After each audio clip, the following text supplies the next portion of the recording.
Pero vamos a ir al Salmo 11, como lo hemos leído ya. Y quería empezar pues con una ilustración de qué era lo que quizás estaba ocurriendo aquí. Alguien quizá había tocado a la puerta del rey David, o de David el joven, David el que estaba en casa de su padre, o quizá David el que estaba viviendo en la corte del rey antes de ser rey. Imagínate, alguien llega corriendo a su puerta, llega con la lengua afuera, llega con noticias que le tiene que decir, y le dice: David, tengo muy malas noticias para ti. Tus enemigos vienen, están a punto de llegar con violencia, con crueldad, te viene un desastre inminente, David, estás en un grave peligro, lo que tienes que hacer es dejarlo todo, abandonar, salir corriendo y huir. Eso es lo que tienes que hacer. Y como siglos antes hubiera hecho Job, cuando Job también recibió malas noticias, David, en vez de intentar hacer cosas en sus propias fuerzas, en vez de maldecir a sus enemigos, en vez de hacer lo que quizá cada uno de nosotros hubiéramos pensado, David aquí adora a Dios, como Job hizo, y muestra su confianza en Dios en los momentos difíciles. Unos siglos antes, cuando llegaron malas noticias a Job, Job dijo estas palabras, dijo: Jehová dio, el Señor quitó, y el Señor dio. Jehová dio y Jehová quitó, sea el nombre del Señor bendito.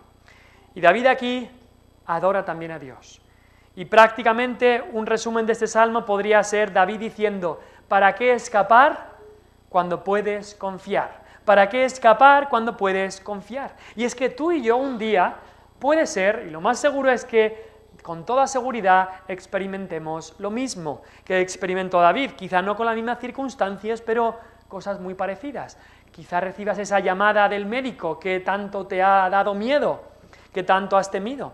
Quizá alguien llegue a tu puerta, un mensaje llegue a tu móvil, algo suceda que cambia todos tus planes, que no esperabas y que hace que tu mundo se tambalee.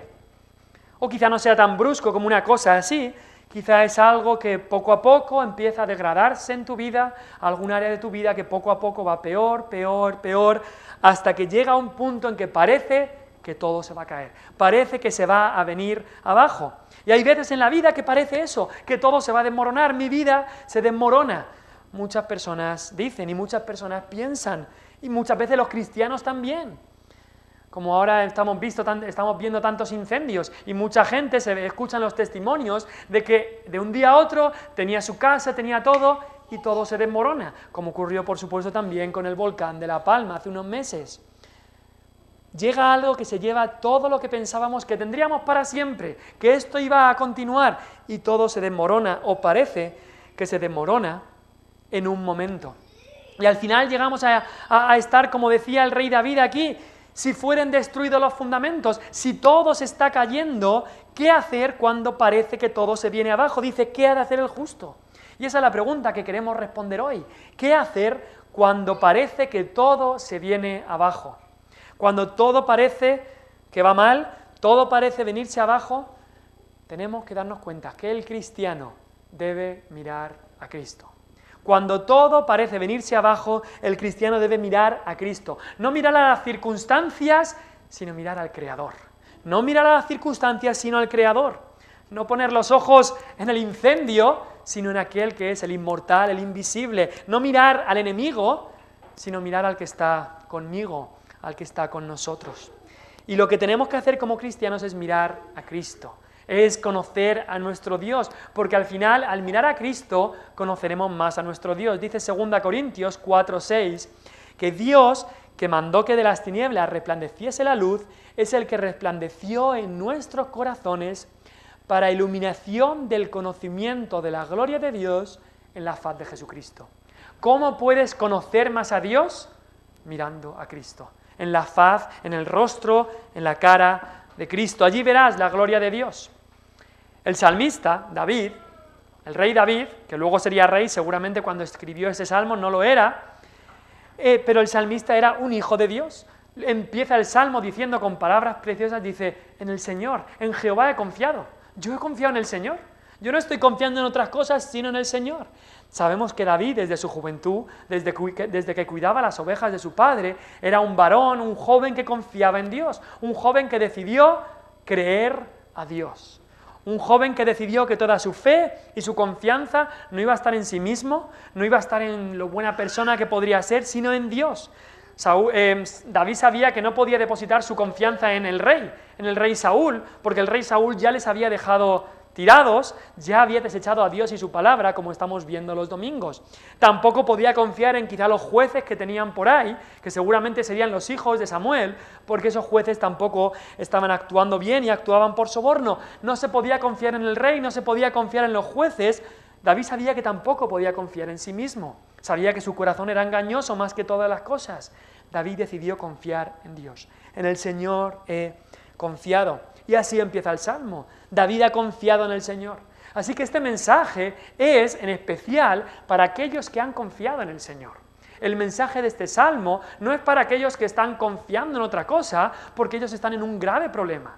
Es para aquellos que han decidido confiar solamente en el Señor, poner su fe en el Señor, como en Cristo, como el Salvador de nuestros pecados y el Señor de nuestras vidas. Y aquellos que han creído, aquellos que hemos creído en Jesús y confiamos en el Señor, muchas veces nos ocurre lo que le ocurría aquí a David. Aquellos que creemos que Cristo es nuestro refugio, que Él es nuestra roca, que estamos seguros bajo la sombra de sus alas, muchas veces tenemos que enfrentar esto. Cristo mismo, Cristo como hombre, nos dice la Biblia que Él confió en Dios. Es lo que decían de Él cuando estaba en la cruz. La gente decía, confió en Dios, que le libre Dios ahora. Y Dios lo resucitó al tercer día. Y así nosotros también debemos estar confiando en Dios. Y cuando aquí aparece la palabra el justo, tenemos que acordarnos de que Cristo es el justo con mayúsculas y nosotros solo podemos ser justos a través de la justicia que nos imputa, que nos transfiere Cristo por la fe. Hay dos cosas que queremos ver en este salmo. Este salmo se divide claramente en dos partes, una del versículo 1 al 3 y la segunda parte del versículo 4 al 7. Y para responder esta pregunta de qué hacer cuando todo se viene abajo, primero queremos ver la realidad de que todo parece venirse abajo y en segundo lugar queremos ver la respuesta cuando todo parece venirse abajo.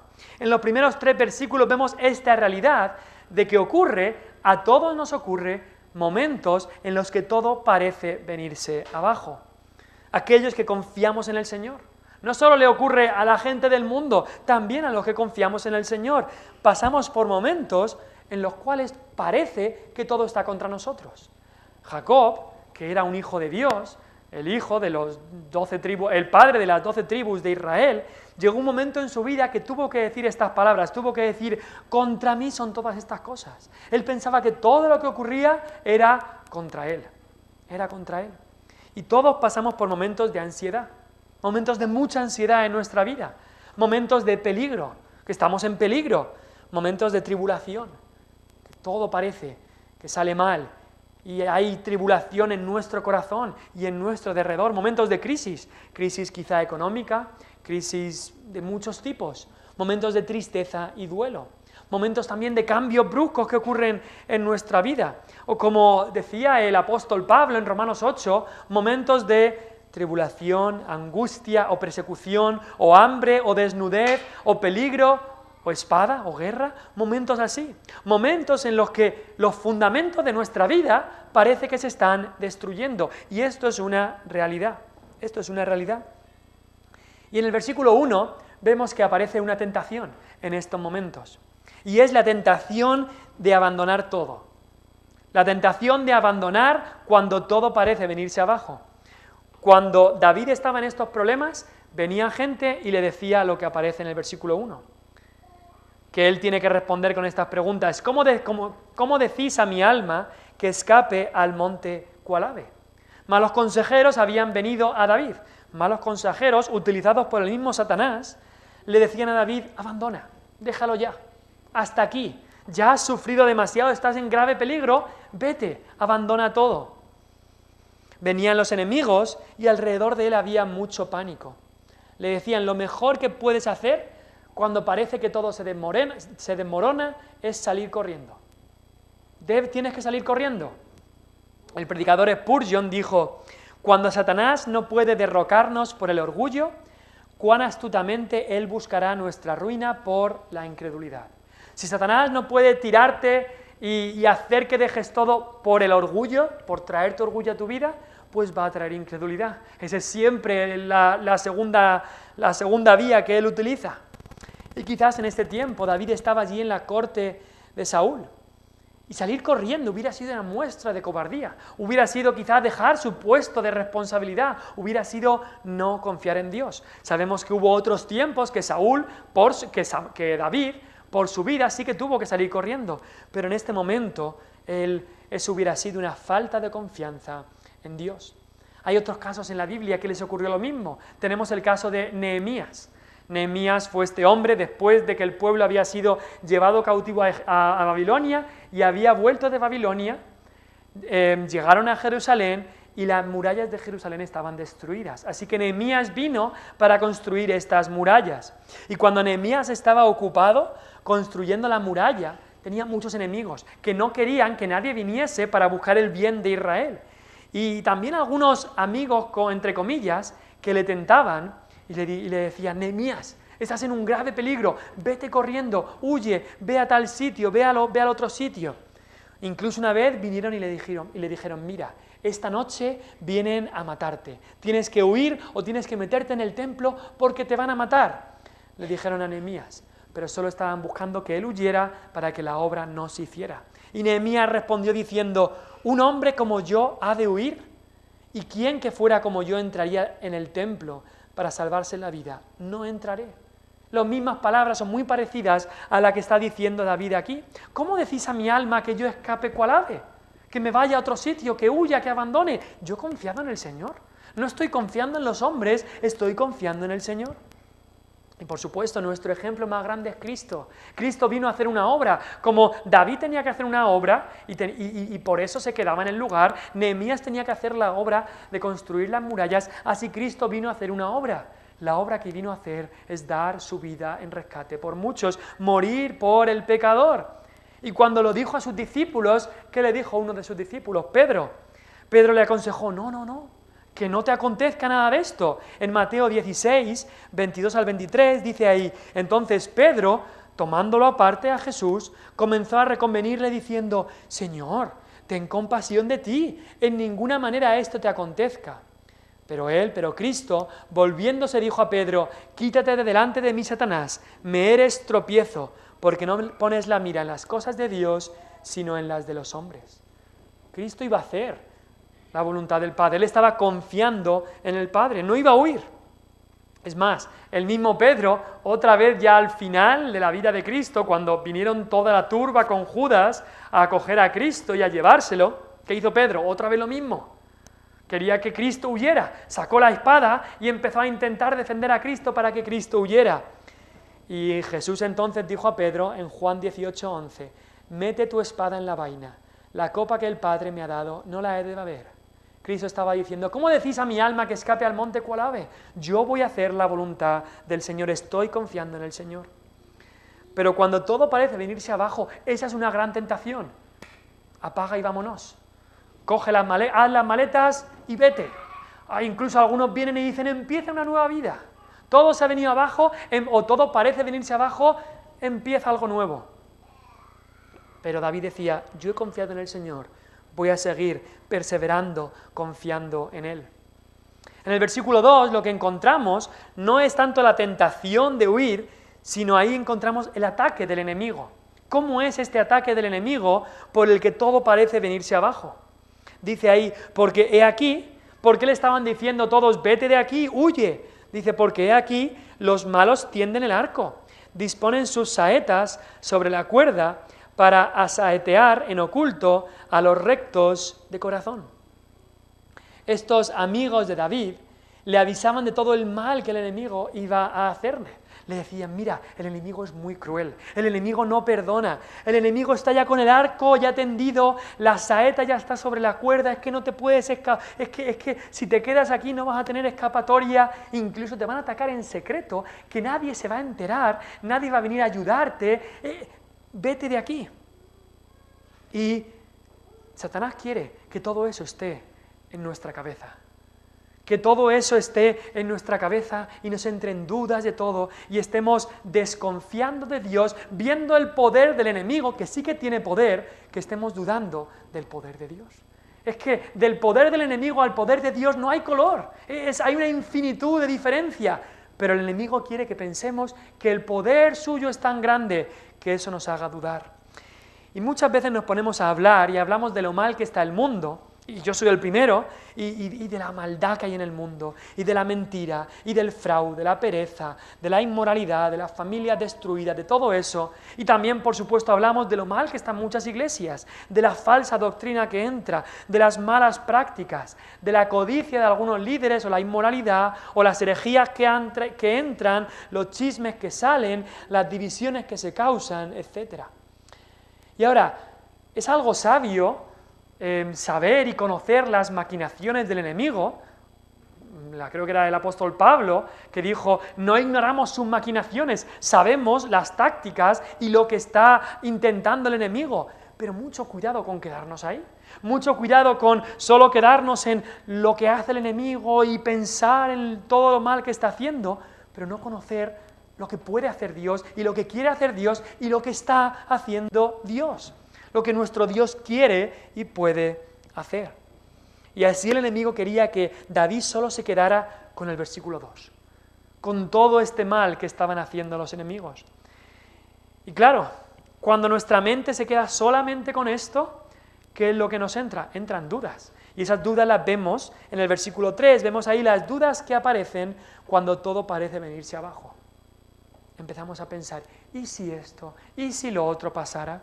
Dice ahí David, si fueren destruidos los fundamentos, ¿qué ha de hacer el justo? ¿Qué puedo hacer? Si todo se viene abajo, ¿qué puedo hacer? Si el fundamento de mi matrimonio parece que se viene abajo, ¿qué puedo hacer? O de mi familia, o si el fundamento de mi iglesia se viene abajo, o si parece que lo que la Biblia dice ya nadie lo escucha, se está viniendo abajo, o puedes pensar, ¿y si mi salvación? ¿Y si el fundamento de mi salvación se está viniendo abajo? Y puedes empezar a dudar de todo. Pero tenemos que darnos cuenta que aquí no dice cuando los fundamentos sean destruidos, dice si fueren destruidos los fundamentos. ¿Por qué? Porque aquel que puede decir con verdad en el Señor he confiado, aquel que ha confiado en Cristo, tiene un fundamento que no se viene abajo. Tiene un fundamento que no se viene abajo. Los fundamentos de aquel que está en Cristo, aquel que está perseverando en Cristo, son inquebrantables e indestructibles porque Cristo es ese fundamento. Y sí que habrá veces que parece que todo se viene abajo. Pero aquel que ha creído en Cristo, aquel que de verdad ha recibido esa salvación de Él, permanecerá y perseverará. En 2 de Timoteo 2:19 dice, pero el fundamento de Dios está firme, teniendo este sello. Y hay dos partes de este sello que nos dice que el fundamento de Dios está firme, dos partes de este sello. Dice, primero, conoce el Señor a los que son suyos. Tú puedes estar firme, tu fundamento va a estar firme porque Dios conoce a los que son suyos.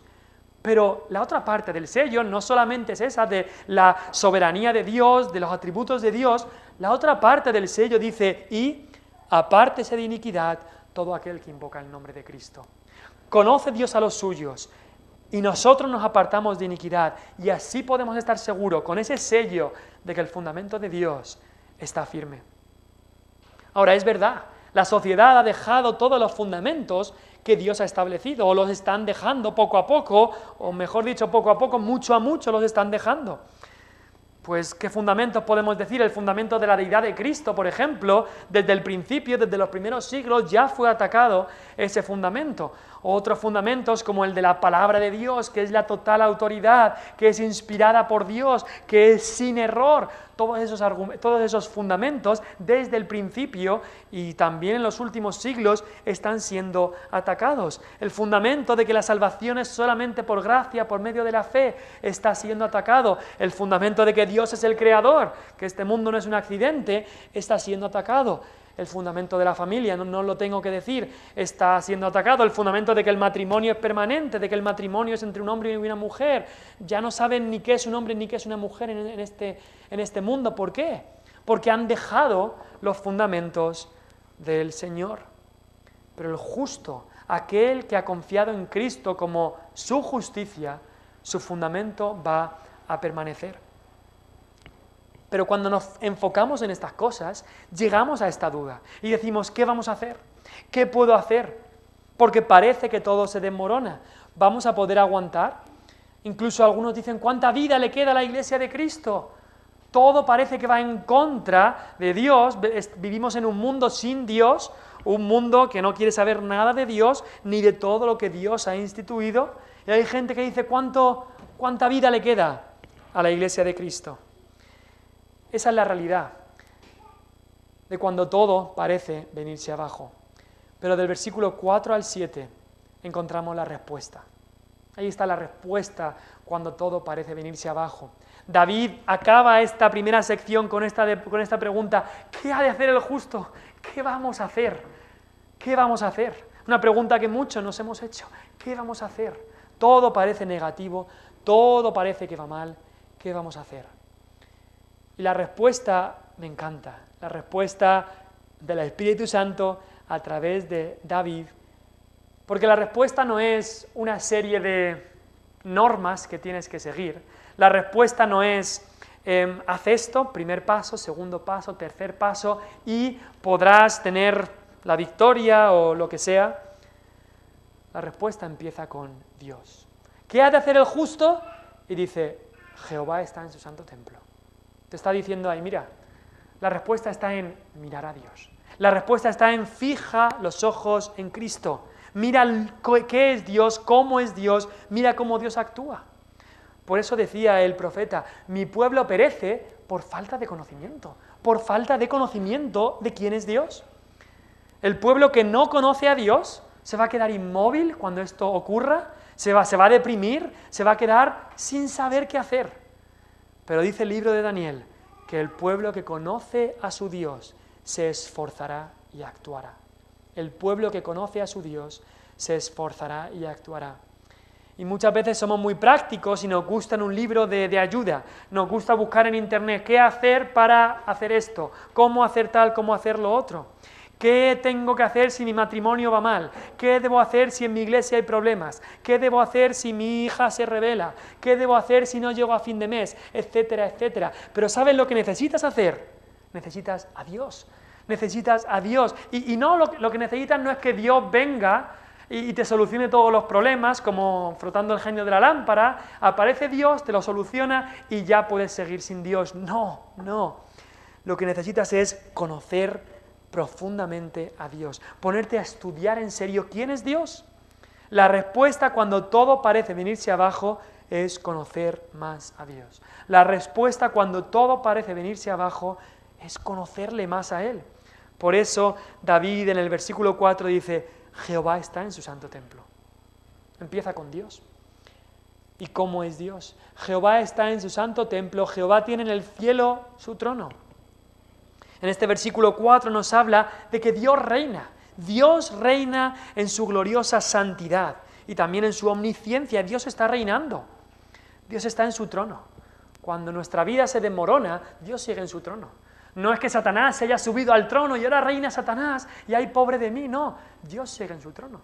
Dios le ha permitido a Satanás, como le permitió en la vida de Job, que Satanás haga y deshaga por un tiempo, pero con unos límites muy establecidos. Pero Dios lo ha permitido, Dios sigue reinando. Dios reina, sí, cuando miles de personas mueren incluso por un virus. Dios reina cuando una nación ataca a otra. Dios reina, Él está en control cuando alguien pierde el trabajo. Dios reina, Él está en control. Y por eso, y más que nada a los cristianos, sabemos que a los que aman a Dios, todas las cosas les ayudan a bien. Porque nuestro Dios reina. Por supuesto, esto es a los que conforme a su propósito son llamados. Y Dios reina en su gloriosa santidad, porque Él está en su santo templo. Él es santo, nosotros no. Él tiene en el cielo su trono, Él está lleno de gloria, tiene todo el poder. El trono habla de poder, pero también lo ve todo. Dice ahí, sus ojos ven, sus párpados examinan a los hijos de los hombres. Para el que sigue a Cristo de corazón, esto es un alivio, esto es un gozo. Dios ve todo. Dios sabe aquella aquella pequeña obra, aquel pequeño vaso de agua que di en el nombre del Señor, Dios lo sabe. Aquella pequeña obra que pude hacer, sí, con dificultad, pero Dios la sabe. Dios sabe tus deseos de seguirle. Dios sabe esa mañana que te has levantado antes de lo normal, aunque estés cansado, para orar y para leer. Dios sabe esas cosas.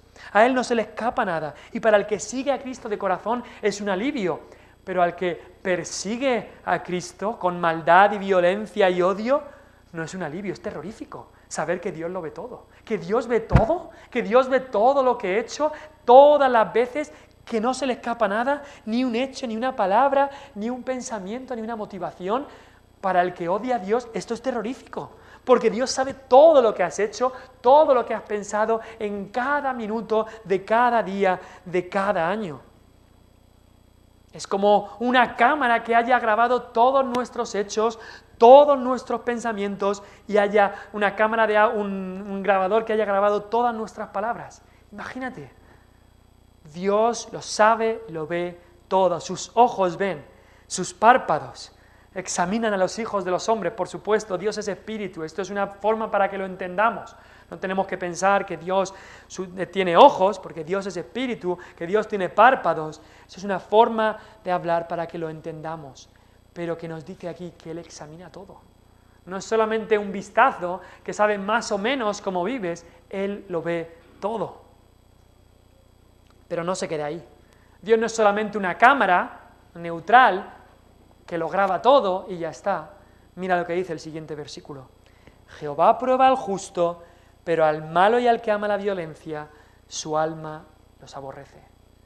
Dios es mucho más que algo que registra todo, porque Dios es un ser personal con juicio perfecto, que aquello que es perverso, a los malos los aborrece, pero en amor prueba a los suyos. Y eso es la segunda verdad que tenemos que aprender. No solamente que Dios reina en su gloriosa santidad y omnisciencia, como dice el versículo 4, sino también que Dios prueba en amor a los suyos y a los malos los aborrece.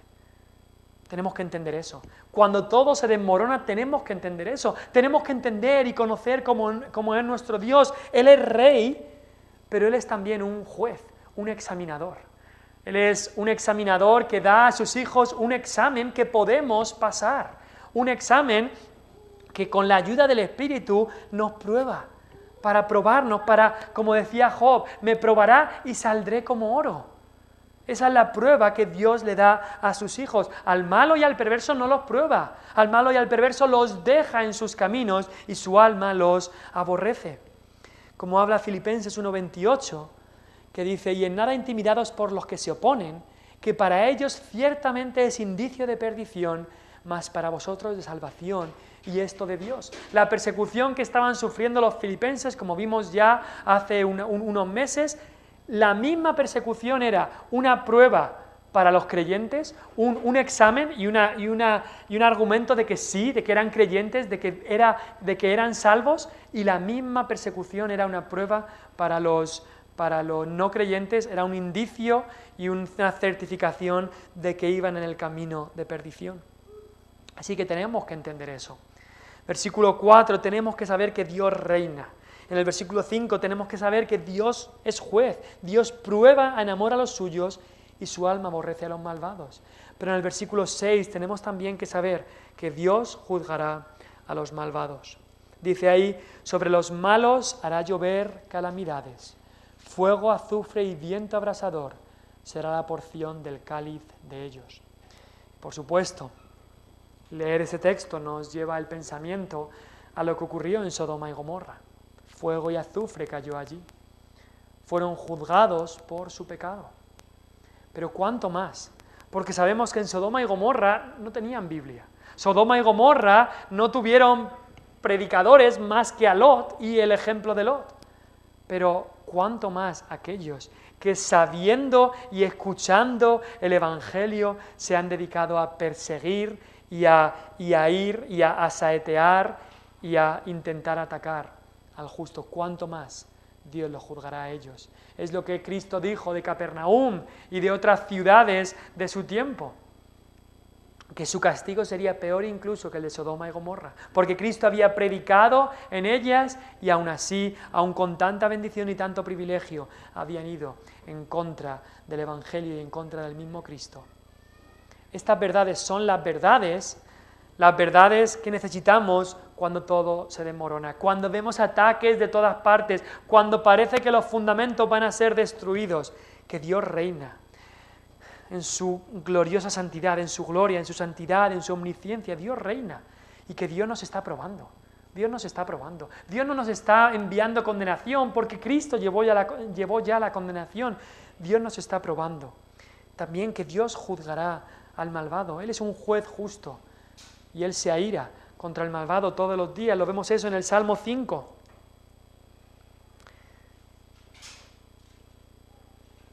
Salmo 5, versículo 5, dice: los insensatos no estarán delante de tus ojos, aborreces a todos los que hacen iniquidad. Dios aborrece al pecador y a su pecado, que continúan en su maldad. Dios aborrece a todos los que hacen iniquidad. Por eso sobre los malos enviará juicio. Dios es un juez justo. Todos recibirán justicia. Y el último pensamiento aquí es que Dios es justo y estará siempre con los justos. Dios es santo, Dios lo ve todo, Dios es glorioso, Dios es omnisciente, Dios nos está probando, Dios juzgará al malvado, pero al final esta respuesta, cuando todo parece venirse abajo, es que Dios es justo. Este versículo 7 en realidad es la respuesta directa al versículo 3. ¿Qué ha de hacer el justo cuando son destruidos los fundamentos? Pues saber que Dios es justo y ama la justicia, y el hombre recto mirará su rostro. Dios es justo y ama la justicia. Si hay uno que es justo, perfectamente justo, es Dios. No hay en Él injusticia. Él ama todo lo que es justicia. Y por supuesto, Cristo es el justo con mayúsculas, el hombre justo con mayúsculas. ¿Qué debemos hacer cuando parece que todo se desmorona? ¿Qué ha de hacer el justo? Y así David decía: cuando parece que los fundamentos son destruidos, ¿qué puede hacer el justo? Se preguntaba él. Es una pregunta en cierta manera retórica, en su desesperación. Pero cuando leemos los 4 siguientes versículos, que él da esa respuesta. Cuando sabemos que Dios es justo, cuando sabemos que Jehová está en su santo templo, que Jehová tiene en el cielo su trono, que sus ojos ven, que Él examina todo, que Jehová nos está probando para que salgamos como oro, que al malo Él aborrece y traerá juicio sobre él. Cuando sabemos y conocemos más que nuestro Dios es completamente justo, que no hay injusticia en Él, que Él ama la justicia, entonces ya no es ¿qué puede hacer el justo? Es ¿qué no puede hacer el justo? Es que con Él todo lo podemos hacer. Es lo que dijo Pablo: todo lo puedo en Cristo que me fortalece. Ya la pregunta no es ¿qué podemos hacer? La pregunta es ¿qué no podemos hacer con Cristo con nosotros? ¿Podemos vencer al enemigo? Sí. ¿Podemos vencer a la carne que lucha contra nosotros? Sí. ¿Podemos vencer al mundo? Sí. ¿Podemos vencer a Satanás que nos envía todos esos dardos del maligno? Sí. Podemos vencerlo porque Cristo el justo está con nosotros. Y acaba ahí el Salmo diciendo: el hombre recto mirará su rostro. Y eso nos habla de que estaremos con Dios. Eso nos habla de que Dios es justo y estará siempre con los justos, porque ¿cómo vas a mirar su rostro si no estás con Él? Y así el que es cristiano, el que ha sido justificado por Cristo, un día, aquí ya lo disfrutamos de una manera, mirar el rostro de Cristo, mirar el rostro de Dios, pero un día estaremos con Él, ahí habla en futuro, un día estaremos con Él por toda la eternidad y podremos ver el rostro de nuestro Señor. No me acuerdo bien del himno, pero Fanny Crosby, que era ciega, escribió un himno, una canción en la que ella hablaba de que el primero que yo veré será el rostro de Cristo. Esa era su esperanza y su esperanza cierta.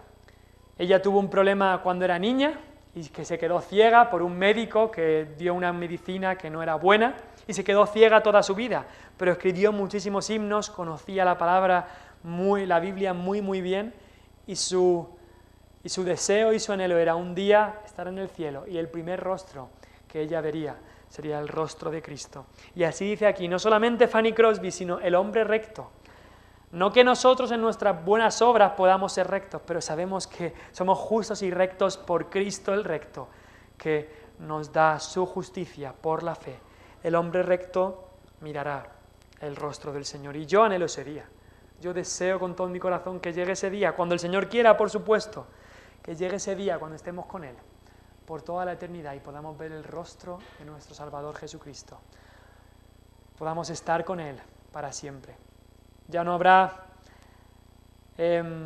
fundamentos destruidos, ya no habrá casas que se vienen abajo, ya no estaremos pensando que todo se viene abajo, sino estaremos ahí con Él para siempre, confiando cerca de Él y disfrutando de su presencia. Vamos a orar.